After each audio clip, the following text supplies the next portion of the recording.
অন্যকে ঠকিয়ে বা নিজের বিবেককে মেরে তুমি হয়তো দুনিয়ার সব সুখ পেয়ে যাবে, কিন্তু ঈশ্বরের দেওয়া সবচেয়ে বড় সম্পদ হলো আত্মার শান্তি, যেটা তুমি চিরতরে হারিয়ে ফেলবে। একটা কথা মনে রাখবে, মন আর আত্মা এ দুটো কিন্তু এক জিনিস নয়। আজকের সমাজে অনেক মানুষই একটা মস্ত বড় ভুল কথা বলে বেড়ায়।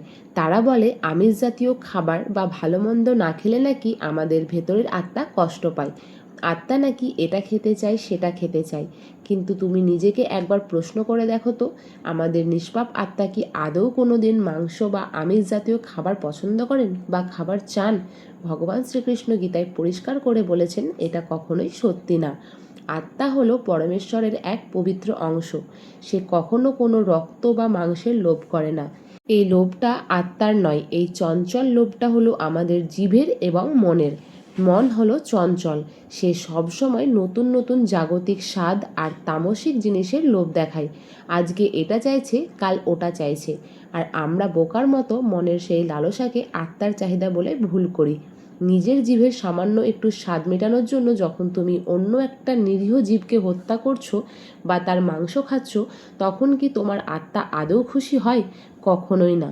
অন্যের জীবন কেড়ে নিয়ে তৈরি করা আহার যখন তুমি গ্রহণ করো, তখন তোমার মন হয়তো সাময়িক আনন্দ পায়, কিন্তু তোমার ভেতরের অবিনশ্বর আত্মা তখন তীব্র যন্ত্রণায় প্রতিনিয়ত কাঁদতে থাকে।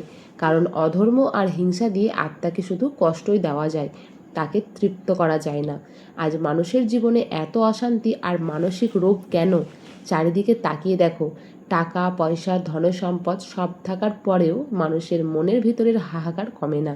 রাতের পর রাত নরম বিছানায় শুয়েও মানুষ শান্তিতে ঘুমোতে পারে না। আর এর একমাত্র কারণ হলো তারা চঞ্চল মনের সব রকমের তামসিক আর রাজসিক ইচ্ছা তো পূরণ করেছে, কিন্তু নিজেদের নিষ্পাপ আত্মাকে পাপে জড়িয়ে চরম কষ্ট দিয়েছে। অন্য কোনো প্রাণীকে কষ্ট দিয়ে বা নিজের সদ্গুণলোকে বিসর্জন দিয়ে যে সুখ আসে, তা আসলে সুখ নয়, ওটা একটা নরকের ফাঁদ মাত্র। ভগবান শ্রীকৃষ্ণ গীতায় অর্জুনকে বলেছেন, এই আত্মা হলো পরম পবিত্র এবং অবিনশ্বর। এই পবিত্র আত্মাকে ভালো রাখা এবং শান্ত রাখা আমাদের পরম ধর্ম। আর আত্মাকে তৃপ্ত করার একমাত্র উপায় হলো সাত্ত্বিক জীবনযাপন করা, সৎপথে চলা, অহিংসা, পরম ধর্মকে মেনে চলা এবং নিজের কর্মকে ভগবানের চরণে উৎসর্গ করা। যখন তুমি সমস্ত জীবকে ভালোবাসবে, কোনো প্রাণীর ক্ষতির কারণ হবে না এবং শান্ত মনে ঈশ্বরের নাম নেবে, তখনই কেবল তোমার আত্মা পরম শান্তি লাভ করবে। তাই মনের কৃত্রিম আর হিংস্র চাহিদার পেছনে অন্ধ না হয়ে আত্মার আসল শান্তিকে গুরুত্ব দাও। আত্মাকে কষ্ট দিয়ে, অন্যকে কষ্ট দিয়ে কোনো কিছুই করা উচিত নয়। আর তোমাদের অনেকের প্রশ্ন ছিল, দিদিভাই তোমাদের বাড়িতে ভগবানকে কতবার ভোগ নিবেদন করা হয়?